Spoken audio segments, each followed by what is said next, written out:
If the weakest second son in the kingdom entered the death mist, everyone expected a corpse. But when the mist finally cleared, Alan Gale was still standing.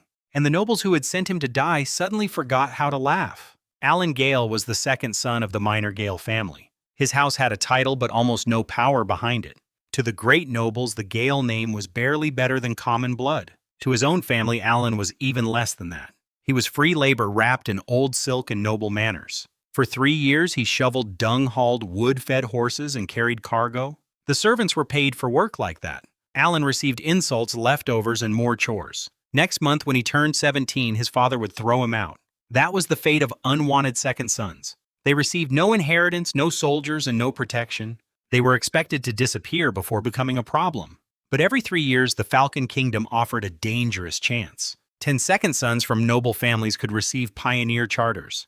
A charter meant frontier land, a title, and a future. It also meant risking death in places no sane heir wanted. That year, Selection Day was held at the docks of St. Bridget City. Noble families gathered in their best clothes, wearing smiles full of knives. Alan sat in the lowest seat of the noble stands. No one expected his name to matter. Then the magistrate arrived with guards and a polished smile. His name was Frank, an honorary viscount with more rank than Alan's father. Frank announced that the great families had allowed one minor noble a chance. The crowd pretended this was generosity. Alan knew better the moment the island was revealed. It was covered in black death mist. 10 skeleton soldiers waited inside that crawling darkness. The mist could eat into a person's body like invisible ice. The rich second sons suddenly lost their courage. They had come to win safe glory, not gamble with death. But the rules were cruel. No selected island could be skipped. Someone had to go or the slot would be wasted. So the great families needed a sacrifice. They found one in Alan Gale. Guards collected bribes from minor noble sons who wanted to avoid selection. Everyone paid. Everyone except Alan, because his pockets were emptier than his future. When he tried to refuse, Frank threatened his family's taxes. If Alan said no, his father would blame him for everything. Alan would be thrown out with nothing but shame. So he did the only thing a desperate man could do. He negotiated. He haggled until Frank gave him 10 silver coins from the bribe money. He also asked for a longbow instead of a sword. His body was too weak for close combat. Even standing straight sometimes felt like a battle. Frank announced his name to the crowd. The moment they heard he came from a nobody family, the mockery began. Some laughed openly. Some raised cups as if watching a festival execution. Alan had no armor, no retinue, and no glorious bloodline to protect him. He wore an oversized silk outfit that looked older than his hope. The drawbridge dropped onto the floating island. A guard smiled like he was already seeing Alan's corpse. Then he shoved him forward. Alan stepped into the death mist with shaking legs. He had already lived once before. 3 years earlier, he had awakened in this world with memories from another life. Back then, he thought knowledge alone would save him. He tried composting with manure and scraps. It worked better than anyone in the Gale household expected. But nobody thanked the useless second son. His father called composting a family secret. Alan was rewarded with 1 chicken leg and a permanent fertilizer chore. That was the kind of miracle his life usually produced. So when the death mist touched his skin, he expected pain. Instead, a chime rang inside his head. Energy point 0.1. Alan froze. The universal enhancement system had finally awakened. It had followed him since the day he arrived in this world. For 3 years, it had been almost useless. It showed enemy health bars and promised to strengthen anything. But it demanded energy points Alan could never earn. Good deeds did nothing. Killing insects did nothing. Even his ridiculous experiments around the stables had done nothing. Now, just by standing in the death mist, energy flowed into him. By the time he reached 1 point, the system revealed his bow. It offered firing speed, bow strength, or critical damage. Alan chose firing speed without hesitation. The pull became lighter. His weak arms could finally use the weapon properly. The mist blinded normal people after only a few steps. But Alan could see every skeleton through its floating health bar. A skull moved inside the darkness. Alan raised the bow. His first arrow punched through bone and shattered green soul fire. The skeleton collapsed into a loose pile of bones. Another chime rang. Energy 1. Alan understood the secret. Killing dark creatures gave him power. He drew again. Another skull cracked. Another soul flame vanished. Outside the island, the nobles waited for screaming. Some even began betting on how long he would last. But the island grew quieter, not louder. 1 skeleton fell, then another, then another. Alan moved through the mist like a hunter born for it. The system saw what human eyes could not. His arrows found targets no one else could even locate. The crowd's laughter slowly died. Then the death mist thinned. It peeled away from the island like smoke before dawn. When the final darkness faded, Alan stood in the center. Around him lay nothing but scattered bones. The nobles stared as if the world had glitched. Frank's face stiffened. He had sent Alan there to fail. Instead, Alan had won the last pioneer charter. The commoners erupted in cheers. For the first time in over a decade, a minor noble's son had claimed a slot. The great noble's son stared at him with ugly silence. Alan swore loyalty to King Dorian VI of the Falcon Kingdom. Then he received the charter that should have changed his life. But when he opened it, his heart sank. His assigned territory was the Desert of Death. The other winners received safe, fertile harvest plains. Alan received a wasteland filled with tribes, monsters, and lawless settlements. The nobles who had envied his victory suddenly found it hilarious. One young noble named Jimmy laughed loud enough for everyone to hear. Alan's triumph became pity in a single breath. Yet Frank returned before Alan could leave. The magistrate suddenly introduced himself properly. He apologized just enough to sound noble. Then he reminded Alan about the bonus rewards. A workhorse, a leather vest, a sword, and an iron shield. To a rich heir, it was basic equipment. To Alan, it was a small fortune. Frank even gave him a letter of introduction. The old fox changed faces faster than a stage actor. A moment earlier, he had been a bully. Now he looked like a helpful mentor. Alan called that noble self-cultivation in his heart. It was the kind of shameless skill only politicians mastered. He strapped the sword to his waist. He fastened the vest and shield to the saddle. He slung the longbow across his back. Then he rode away from St. Bridget City. On the road, Alan checked his system again. 10 skeletons had given him 10 energy points. The answer was finally clear. Supernatural creatures were his path to strength. No wonder 3 years of chores had earned him nothing. That night he camped near Springfield and opened his stats. The system could enhance almost anything. Even roadside stones showed upgrade options. But Alan was not foolish enough to waste power. He spent all 10 points on Constitution. Heat surged through his limbs. His weak body tightened, strengthened, and changed. His strength nearly quadrupled. His agility doubled. A sword that once felt impossible now moved in one hand. Muscles appeared where there had only been skin and bone. Then Alan tried the Gale family's flame aura technique. A faint red glow flickered across his palm. For years he had practiced that technique until his bones remembered it. Everyone believed he lacked talent. The truth was simpler and crueler. His body had never been strong enough to channel aura. Now that missing piece had finally appeared. Alan laughed alone in the bushes like a madman. By morning, guards from a nearby town came looking for strange cackling. He was already gone. The Gale castle stood above the Mirror River. It had no gardens, no grand towers, and no beauty worth praising. It was an ugly stone fortress surrounded by a deep moat. But for 30 miles around, it was still the seat of power. Alan rode in at dawn. The guards stared when they saw him arrive alone on horseback. He tossed the reins to a guard and walked inside without explaining. A maid greeted him in the corridor. Alan asked where Lady Mary was. Mary was his stepmother, beautiful enough to control his father, Sinclair. She lounged in the parlor in purple silk. The moment she saw Alan, her lazy beauty turned sour. She did not ask about the selection. She simply told him to shovel dung from the stables. Alan looked at her with a boldness he had never dared before. Mary noticed the change and stiffened. She asked if he thought he had grown wings because he would soon leave. Alan smiled. He told her a nobleman in St. Bridget City wanted to hire him. He said he was leaving that very day. Mary did not care until he mentioned gold. Alan claimed Sinclair had promised him 10 gold coins as a farewell gift. Mary nearly exploded. 10 gold coins could wound the Gale household's yearly savings. Of course, Sinclair had promised no such thing. Alan was lying, but he had leverage. He reminded Mary that he had a claim to Cassie Farm. That small territory had value. More importantly, it threatened Mary's son, Nick. Then Alan revealed the red glow of flame aura. Mary and her maid Caroline froze. Everyone knew Alan had never produced even a spark before. Now he could. Alan said a Viscount had recruited him. But if Mary refused to pay, he might wait for Sinclair and press his claim. The haggling began. Mary offered 3 gold. Alan demanded 10. Then he changed the battlefield. He asked for gold plus people. He wanted Thomas a capable manservant being trained as a steward. He also wanted Caroline, Mary's personal maid. Caroline panicked when she heard her name. She begged Mary not to give her away. Mary had promised her a future marriage into a noble household. Alan struck where Mary's fear lived. Caroline was beautiful enough to tempt Sinclair. Worse, even young Nick had begun looking at her. Mary went silent. A pretty maid could become a threat inside the wrong household. In the end, Mary accepted. Alan received 4 gold coins, Thomas and Caroline.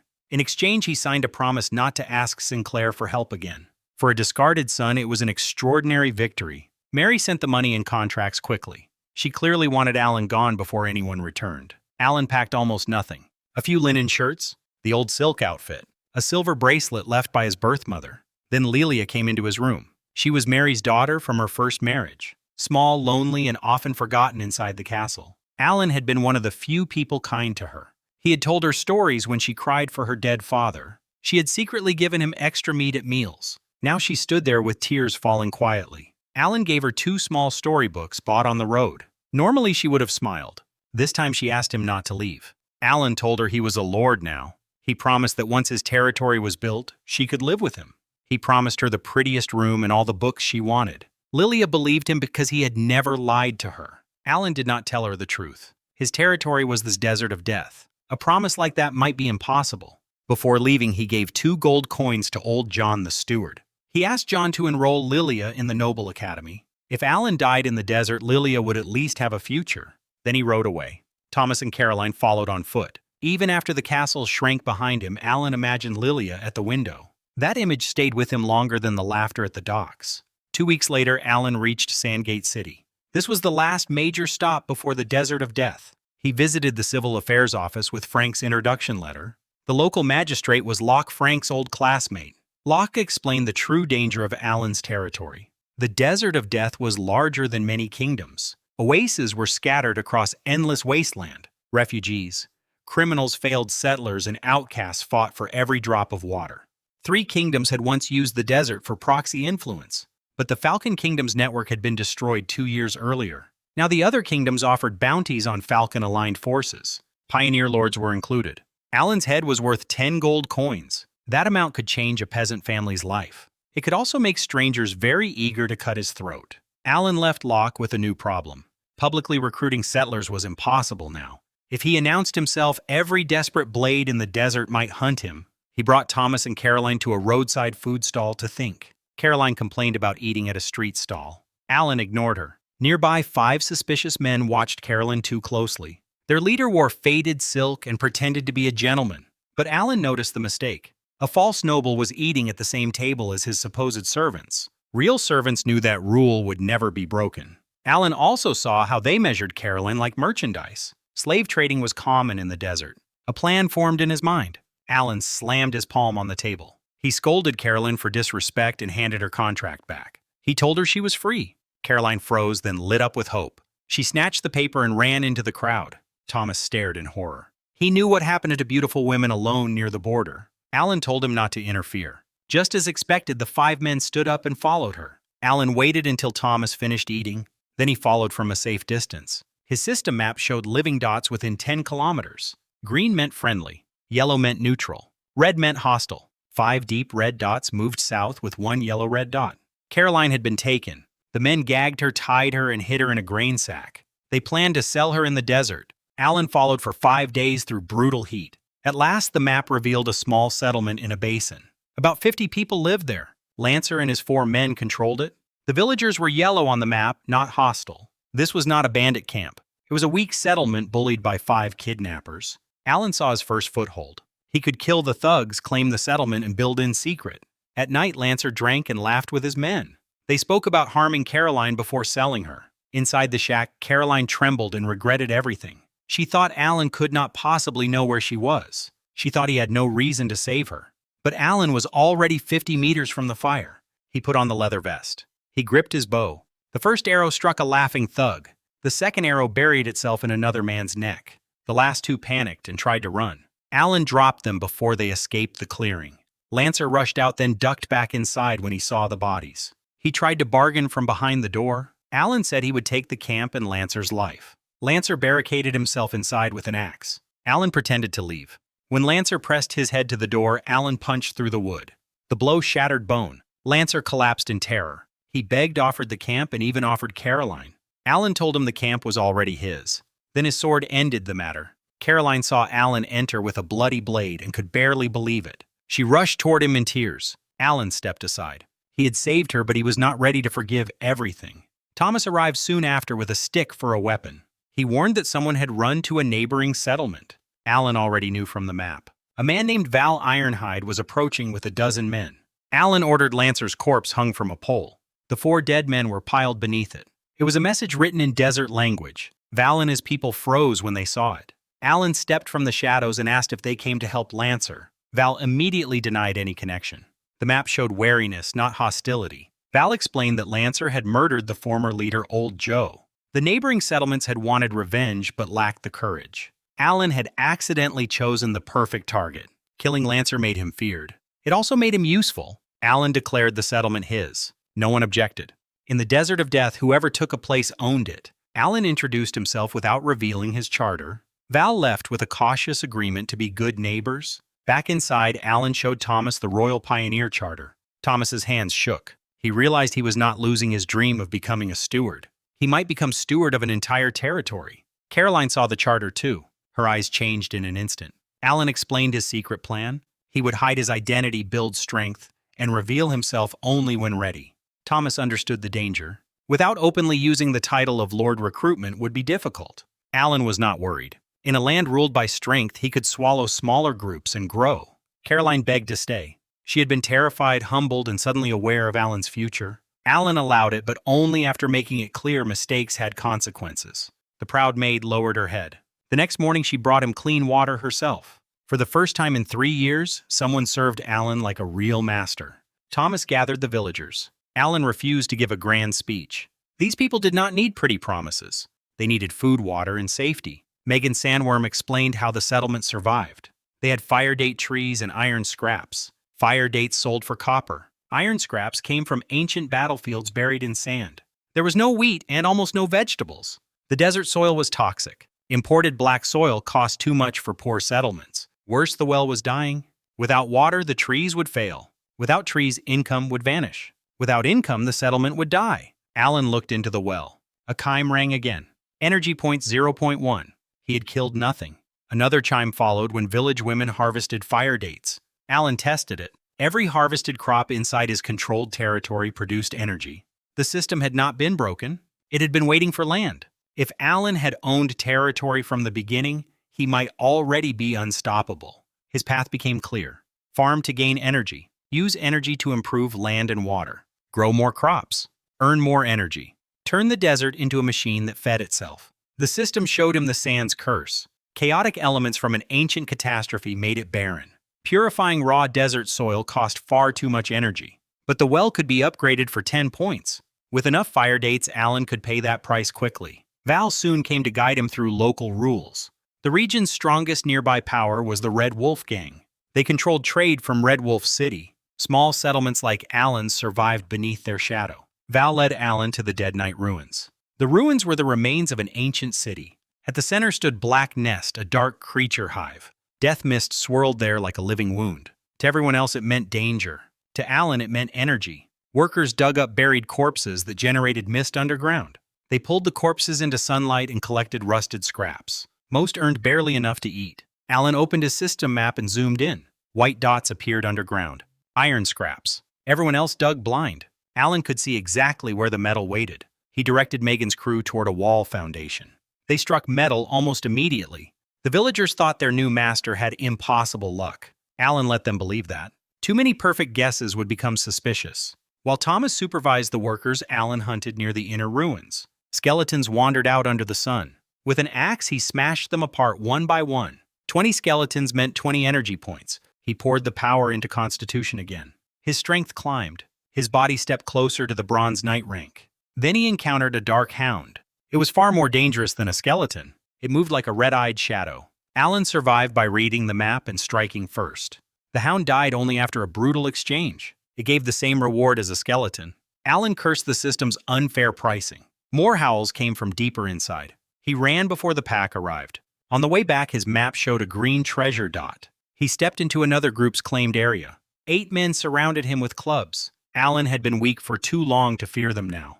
He grabbed one club, yanked the man forward, and kicked him down. 2 more fell before the others understood the danger. The remaining men surrendered their spot. Alan found a perfect dagger with traces of mithril. It was worth more than many villagers earned in weeks. That evening, Val invited Alan to meet the Iron Alliance. The Alliance was a small circle of neighboring settlement leaders. Val introduced Alan as the man who killed Lancer. Warren Hall was huge, friendly, and obsessed with training muscles. Peter Cowdung looked scrawny and tried too hard to appear refined. Leona Goldfish greeted Alan with a kiss on the cheek. Evelyn Bloom was shy, quiet, and careful with her eyes. Around the fire, they drank sour rum and shared food. Then gossip spread about Seth's crew being beaten by one man. Alan listened awkwardly.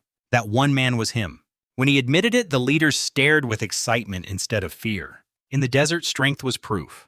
Alan needed a cover story for his noble training, so he invented a tragic romance. He claimed he had loved a noble woman and been chased away. They pitied him.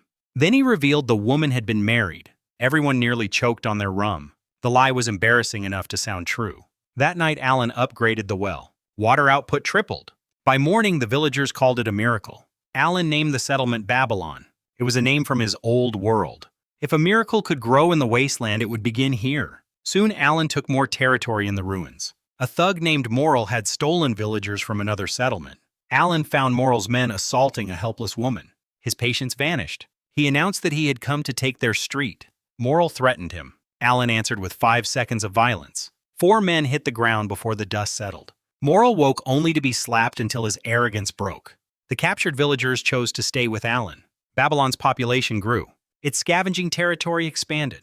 Val and Peter saw the water in Alan's well and whispered the word miracle. The next trade trip took them to Sandrat Town. The road was lined with corpses on poles. Men, women, and children hung there as warnings. The ruler Harris Sandrat was a bronze knight with a cruel reputation.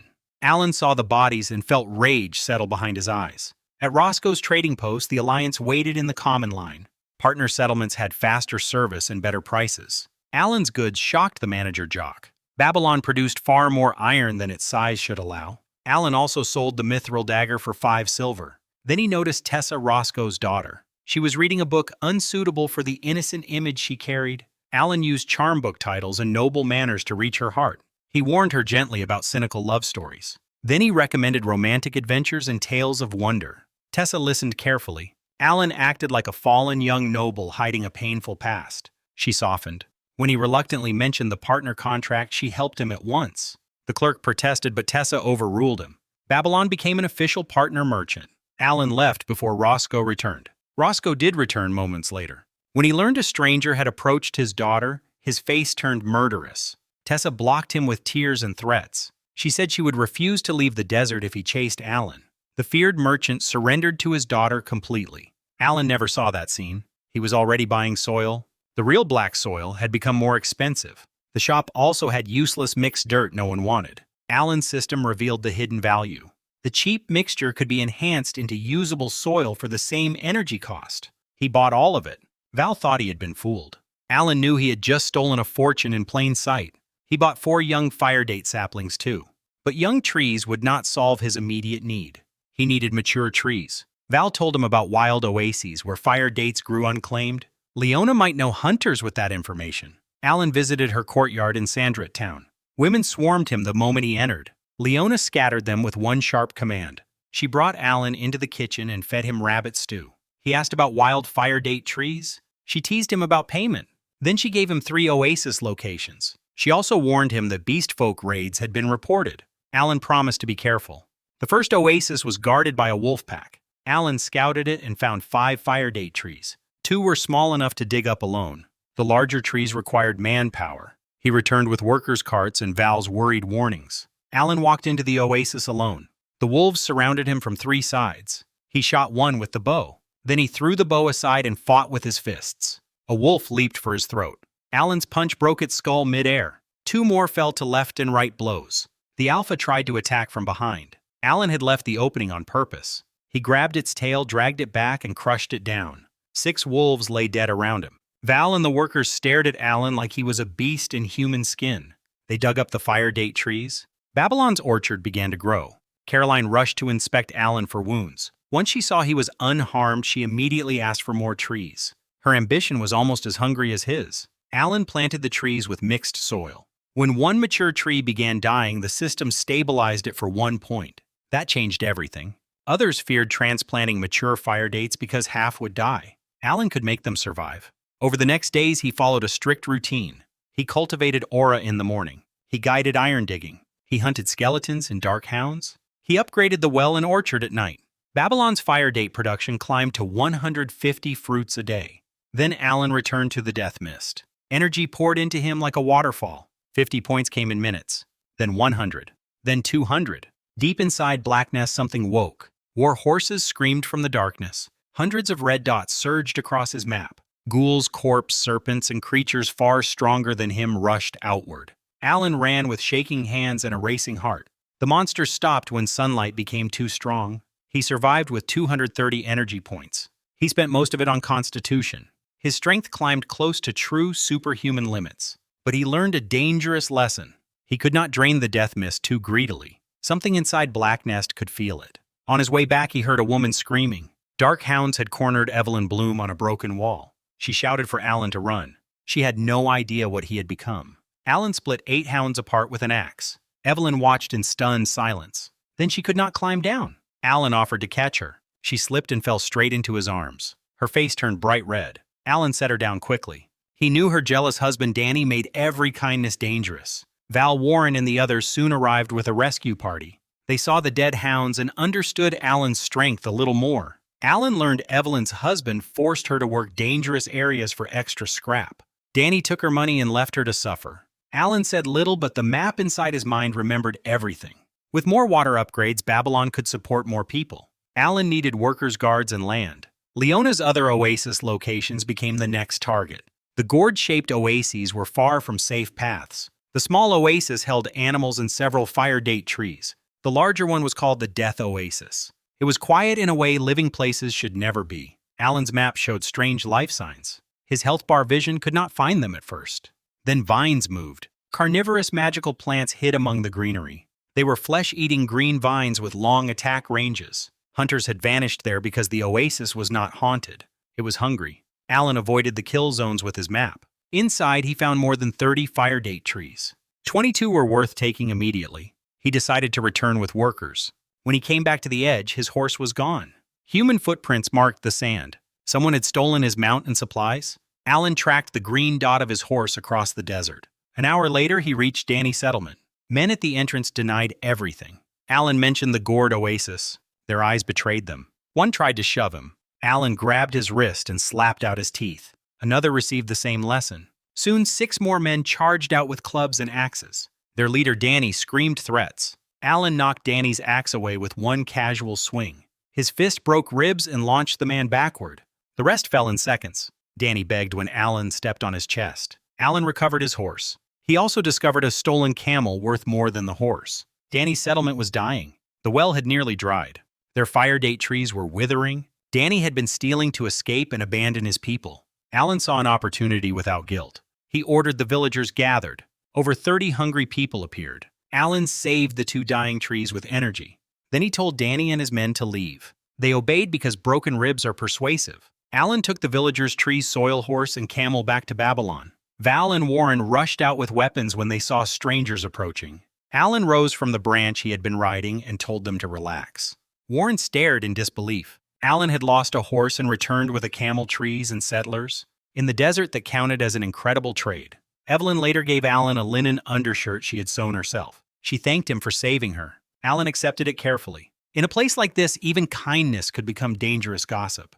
The next day, Alan returned to the Death Oasis with workers. He guided them around every carnivorous vine. They removed all 22 marked fire date trees safely. Babylon's orchard exploded in size. Within a week, it had grown by 35 trees.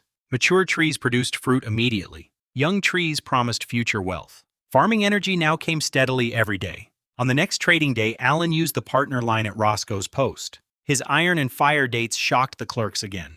Roscoe's men reported everything to their boss. Roscoe had expected Alan to fail. Instead, Babylon's output was enormous. Tessa was delighted that Alan had kept his promise. Alan's name began to spread quietly, not as a lord, not yet, but as a strange young settlement leader who produced miracles. Leona later gave him 5 more oasis locations. She also warned him about beast folk raiders near Red Wolf City. Alan stored the warning away. But before he could chase new oases, trouble reached the ruins. Larger settlements were retreating from the inner city. The dark creature surges Alan caused had scared them outward. Now they wanted the safer streets held by smaller groups. One force from the Na settlement claimed Alan's territory. Val urged retreat. Ney had hundreds of people and 30 fighters. Their leader Nabrisselman was almost as strong as a titled knight. Alan asked one question. Was Nay actually a titled knight? He was not. Then Alan saw no problem. He secretly captured 2 injured dark hounds the day before the confrontation. They were his ugly surprise. The next morning, Na arrived with carts, fighters, and arrogance. His lieutenant Neo whipped Megan Sandworm. Megan ran to Alan in tears. Alan promised him meat soup as compensation.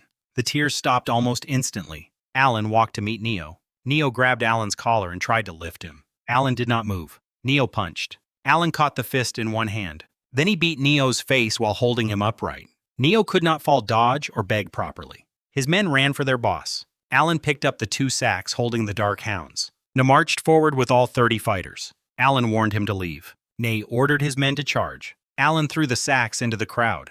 2 furious dark hounds burst out. The fighters panicked before thinking. They scattered in every direction. Na's entire force collapsed from fear alone. Nay still charged with a fine battle axe. Alan noticed the weapon immediately. It was too good to waste on someone like Na. He dodged, grabbed Na's wrist, and squeezed. The axe dropped. Alan claimed it with satisfaction. Then he beat Na until the man surrendered completely. He did not kill him. Death would draw attention. Fear would work better. Alan took Na's battle axe and wagon. He also took the territory Na had tried to claim. 12 blocks, 8 alleys, and 4 streets became his. Val stared at the empty ruins in envy. Alan now had more land than his workers could cover. He decided to let other small settlements dig there for a low cut. Bigger groups took half of a worker's earnings. Alan would take only 20%. That mercy was also strategy. Grateful people turned green on his map. Green dots could become future citizens without a fight. Alan also realized he needed guards. Throwing dark hounds at enemies was effective but not elegant. That night the Iron Alliance gathered for barbecue. Peter brought his wife Martha. Warren brought appetite. Val brought concern. Evelyn did not arrive. Martha went to check and returned worried. Evelyn's husband Danny had come back from Red Wolf City. He was beating her and accusing her of betrayal. The wolf meat Alan had given her had triggered his jealousy. The Alliance went to her settlement together. They heard Danny shouting before they reached the door. Inside, Evelyn's face was marked and bleeding. Danny claimed connections to the Scorpion Brotherhood. He threatened everyone who defended her. Then he saw Alan wearing the shirt Evelyn had sewn. His greed and jealousy twisted together. He demanded 10 silver coins to let the matter go. Alan stared at him in disbelief. Danny was not defending honor. He was selling his wife's dignity for money. Evelyn finally snapped and protested. Danny raised his hand to strike her again. Alan caught his wrist. He sighed because trouble had dug its own grave again. Then he slapped Danny across the face. Danny shouted about the Scorpion Brotherhood. Alan answered with more slaps. The room watched in silence while Danny's arrogance dissolved into blood and fear. When Danny begged, he even offered Evelyn like property. Alan ignored him and asked Evelyn what she wanted. She could not order his death. She only wanted him gone forever. Alan honored her choice. He warned Danny never to return. The broken man fled. Alan knew the so-called gang connection was probably fake. Real gangsters did not need to shake down tiny settlements for scraps. Still, Danny leaving meant Evelyn could breathe again. Back at Babylon, Alan continued building. He assigned 3 days of digging zones with his map. He accepted small settlements onto his land for 20%. Word spread fast. The brute kid of Babylon was dangerous but fair. People who once feared stronger settlements now wanted Alan's protection. More green dots appeared around his territory. Alan explored more distant oases alone. Some were nearly empty. Some held wolves. Some hid young fire date trees and weeds. Over several days, he marked dozens of trees for later removal. Then he reached a massive oasis deep in the desert. It should have belonged to a major settlement. Instead, 2 groups faced each other in a tense standoff. One side had hunters, women, children, and elderly. The other side had fighting men. Alan slipped through the forest and listened. The hunter leader Morris begged a gang leader named Dudley to let them go. Morris's group had found 2 magic beast cubs. The Venom Fang Brotherhood had taken them. Now Dudley planned to kill every witness. The fight began and the hunters were losing badly. Morris collapsed wounded and helpless. Dudley laughed that in the desert his gang were the gods. A thug raised a club to crush Morris's skull. Alan's arrow took him through the neck. A second arrow dropped another bandit. Panic spread through the clearing. Dudley charged toward the trees with his men. Alan shot 3 more before they reached him. Then he tossed the bow aside and drew Na's battle axe. 10 men rushed him with hatchets and clubs. These were not desperate settlers. They were murderers. Alan did not hold back. With strength near a bronze knight's threshold, he cut through them brutally. Dudley tried to bargain. He offered silver gold and threats about his boss. Alan told him weeds like him had to be pulled up by the roots. Dudley charged in despair. Alan's axe shattered his defense and buried itself in his chest. The remaining bandits tried to run. Alan used a bow to make sure none escaped. Morris and his people fell to their knees in gratitude. Alan introduced himself as Alan Gale. Then he asked about the magic beast cubs. Morris explained they were ground spike lizard cubs. Adults grew massive armor plates and could raise spikes from the earth. Even titled knights would rather avoid them. The cubs could become war beasts if trained properly. The Venom Fang boss Ezra had taken them for himself. Alan claimed he hated injustice. Naturally, he also wanted the cubs. Morris guided him toward the gang camp after dark. The camp had no families. It was a pure bandit den. Alan's map showed every dot red. Morris and the hunters drew attention at the front. Alan slipped around the back in rough clothing. Ezra tried to trick Morris with talk while sending men behind him. Alan ruined the ambush with one casual warning. The hunters turned and shot the sneaking bandits. Ezra realized Alan was not one of his men. Alan slapped him before the gang could process what was happening. Ezra's strength was respectable. It was still below Alan's. The battle axe fell under moonlight. Ezra Venom Fang died before finishing his next threat. His men charged in rage. Alan moved faster than their courage. Bodies dropped across the camp. When some tried to hide, the map exposed them. No red dot escaped. Morris led Alan to Ezra's room. 2 ground spike lizard cubs lay in a straw-lined crate. They looked like armored little pangolins with bony spikes on their backs. Their eyes had not opened yet. That was priceless. Beasts imprinted on the first living thing they saw. If Alan became that first face, their loyalty would be unshakable. Morris covered their eyes with black cloth just in case. Alan saw Morris's courage and intelligence clearly. He invited the hunters to join Babylon. They accepted with bright green trust on the map. The gang camp offered rich loot, gold coins, hundreds of silver, weapons, a wagon, a bronze alarm bell, smoked meat and supplies. Alan muttered that bandit camps had excellent drop rates. Then they burned the camp and left. On the way home, Alan explored the large oasis. It contained more than 20 fire date trees. 4 were fully mature. Morris could not understand why Alan cared so much about farming. Alan simply said 1 fruit meant 1 copper coin. Morris was smart enough not to argue. 2 days later, the group approached Babylon. The orchard now looked like a green wound in the yellow desert. Caroline ran out before Alan reached the gate. She hugged him in relief. He had been gone 5 days. Thomas, Caroline, and the Alliance leaders had all been worried. Alan introduced Morris and the hunters as new settlers. Caroline switched from emotional relief to dignified management instantly. She handled housing, inventory, loot, and trees. Alan went to the Dead Rider ruins to show his face. Val, Warren, Peter, and Evelyn rushed over. No one had dared touch Alan's territory while he was gone. His reputation had become protection. 5 small settlements were already digging on his land. They kept 80% of their iron and thanked him like a savior. Babylon earned from their work at almost no cost. The settlers earned several times more than before. Both sides won. That was the kind of rule Alan wanted to build. Not kindness alone. Not cruelty alone. A system where loyalty was more profitable than betrayal. Thomas reported the numbers. Babylon's own workers produced hundreds of kilograms of scrap daily. The recruited settlements added even more. Fire dates kept feeding energy into Alan's system. The well kept supporting the impossible growth. That night, Alan went to the well. He spent 100 energy points upgrading it again. The water deepened under the darkness. The desert had tried to starve Babylon. Alan was teaching it to feed him instead. Every upgrade changed more than numbers. It changed what people believed was possible. A dying settlement now had water. A poor orchard now had dozens of trees. A weak second son now had followers. A hidden lord now had territory, income, and beasts that would one day shake armies. But Alan understood the danger of rising too quickly.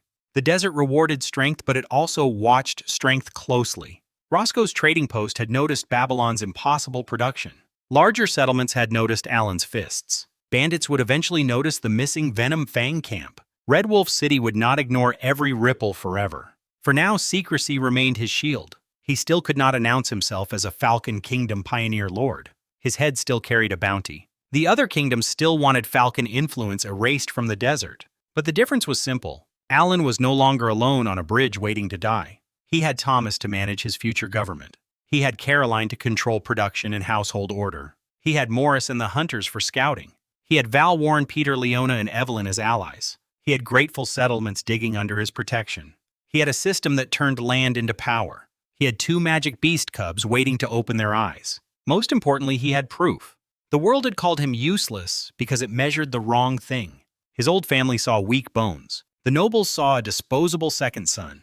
Frank saw a convenient sacrifice. Mary saw someone to remove before he threatened her son. The desert saw a stranger with no army. But Alan saw what no one else saw. He saw health bars in the mist. He saw iron under the ground. He saw loyalty and hostility as colors on a map. He saw dead wells as upgradable assets. He saw useless dirt as hidden farmland. He saw wild trees as future income. He saw desperate people as citizens waiting for a reason to believe. And every time someone underestimated him, they gave him space to move. That was his real advantage. Not just the system, not just energy points, not just his growing strength. It was the patience of a man who had been humiliated too long. Alan knew how weak people were treated. He had lived that lesson in the stables. He had tasted it at the noble stands. He had seen it in Lelia's lonely eyes. He had seen it in Caroline's terror. He had seen it in villagers drinking muddy water. He had seen it in Evelyn's bruised face. He had seen it in Morris's family waiting to die. That knowledge made him dangerous in a way raw strength could not. A cruel man could rule by fear for a while. A generous fool could be devoured in a week. Alan intended to be neither. He would feed people, protect them, profit from them, and bind them to him. In the desert of death, that was not mercy. It was statecraft. The next step was clear. Build a guard squad. Expand the orchard. Rotate the death mist harvest carefully. Keep Roscoe satisfied without revealing too much. Keep Harris Sandrit from noticing Babylon too early. Keep the small settlements earning enough to love him. And when the time came, reveal the charter only from a position of strength. Alan did not need the kingdom to save him. One day the kingdom would need him. But before that day, Babylon had to survive. Survival began with water.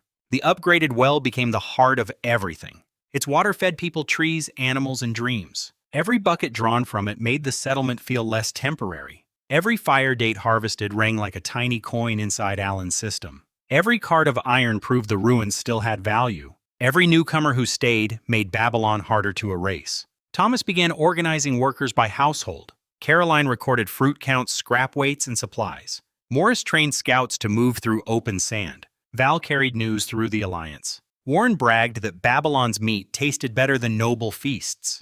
Peter pretended to be refined while gossiping about everything. Leona's information network quietly became one of Alan's sharpest tools. Evelyn, newly freed from fear, watched Babylon with cautious hope. None of them knew the full truth. None of them knew about the universal enhancement system. None of them knew that every harvest made their master stronger.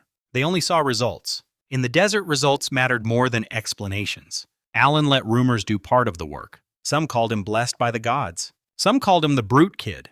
Some whispered that old Joe's settlement had become a miracle camp. Some said Babylon's water had returned because Alan killed Lancer. Alan corrected none of them. A useful legend was better than a dangerous truth. Still, he did not let comfort dull him. Every night he checked the map. Every morning he checked production. Every journey outside Babylon was planned around risk and reward. The lizard cubs were kept hidden and protected. Their eyes remained covered until Alan could imprint them safely. He imagined them grown armored and roaring beside Babylon's walls. A pair of war beasts could change the balance of power, but only if he lived long enough to raise them. The thought did not scare him. It focused him. Fear had once made his legs shake on a bridge.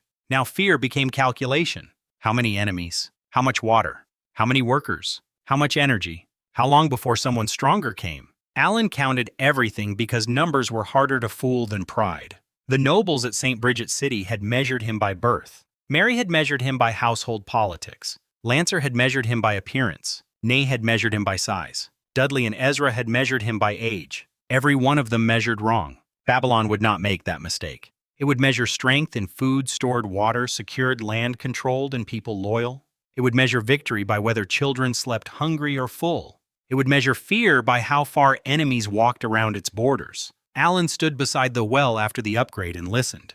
Below him, water moved in the dark. It sounded soft, almost harmless. Yet that sound meant more than steel. Steel could win a fight. Water could build a city. The desert of death had swallowed countless dreamers before him. They came with titles, banners, followers, and loud promises. The desert broke them because they tried to rule before they learned to survive. Alan had entered with almost nothing. A horse, a bow, a charter, 2 servants, and secrets no one could see. That was enough for the first stone of Babylon. The settlement was still poor. Its houses were still rough. Its people were still thin. Its enemies were still many, but the direction had changed. Yesterday they waited for wells to dry. Today they argued over where to plant new trees. Yesterday they feared every larger settlement. Today strangers asked permission to work Alan's land. Yesterday Babylon was old Joe's forgotten settlement. Today its name traveled across the ruins. Alan knew this was only the foundation. He still had to face Red Wolf City someday. He still had to deal with Harris Sandrat's cruelty. He still had to protect his secret from Roscoe's eyes. He still had to grow strong enough to survive titled nights. He still had to bring Lelia out of the Gale household one day. Those promises waited beyond the horizon. But the line between impossible and possible had already been crossed. It happened when a weak second son walked into death mist and came out alive. It happened when a dying well became the heart of a growing territory. It happened when frightened villagers began looking at Alan with faith. The desert had not become gentle. The world had not become fair. Alan had simply become harder to kill. And Babylon had become harder to ignore. Under the night sky, he looked over the orchard, the wells, and the sleeping houses. For the first time, the future did not look like exile. It looked like land that could be claimed, defended, and transformed. The boy everyone threw away had found the one place where being underestimated was power. In the desert of death, Alan Gale stopped waiting for permission to live. He built Babylon from dust, water, fear, and hope, and made the wasteland remember his name.